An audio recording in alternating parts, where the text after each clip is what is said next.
What's up, everybody? I'm Lance Storm, and this is WN420 Presents Weed News. If you got one, spark it up. Today we're going to talk about the wonderful world of weed and a bunch of cool things that are going on in it. Starting off in the Midwest, researchers in Kansas were awarded $200,000 to see if hemp has any residual leftover chemicals, THC and so forth, after you process it or you get milk from it or anything like that. Why buy the weed when the milk is free? If that works, I don't care what my neighbors say, I'm buying a cow. Speaking of cows, I was going to talk about Missouri and how their dispensaries aren't getting out as quickly as people were hoping. Recently, I just seen a new article posted by the Post-Dispatch talking about how there's possible corruption amongst the licensing process within their medical marijuana program. So I'm going to offer up a cool idea that maybe you guys do like this place is trying to do. Whenever you're putting your dispensaries out in Missouri, place them next to strategic locations, like putting it next to a Little Caesars restaurant. I'm just saying. So if you've got any weed shops that are parked up next to a really cool location, or you've got cool locations for weed shops to be parked up next to, let us see that in the comment section down below.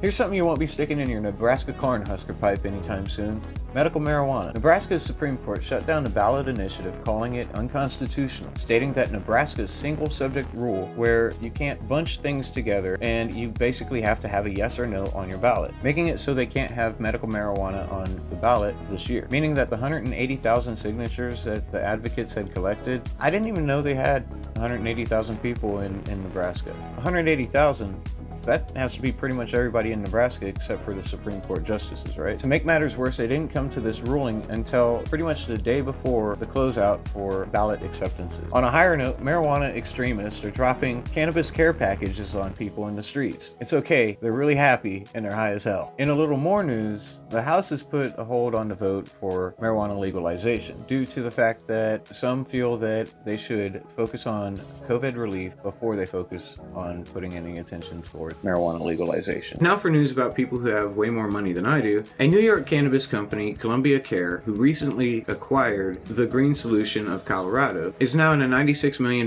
deal to acquire California's cannabis project. If that goes through, this will be a really massive deal and a company that you really want to keep your eyes on if you're into that sort of thing. In people who just get it news, you have Vermont, whose House just voted by 113-10 for marijuana expungements. So I guess that makes three things that I know and like about Vermont: Ben & Jerry's ice cream, the cheese, and this. This is really cool. So now we come to states who are looking to legalize during this election time period. And why wouldn't they? Looking at a $69 million deal that New York's making right now could mean quite a bit of revenue for the state. Here are some of the new states that are looking to legalize in 2020. You have Arizona, New Jersey, South Dakota, Montana, and Mississippi. Most of those states are going recreational, while Mississippi is going medical, and this is a really strong change. Right now the US has 33 states that have legalized medical marijuana. 11 of those are for adult use. These next 5 states show just how important it is for the whole country to have legalization throughout. If you guys like these stories and you want to know more about them, you can find the links to them on our YouTube channel in the video on the description. It's really easy. Go hit like, subscribe. If this is something that you enjoy watching, let us know. And stay beautiful, stay positive, and have a wonderful day.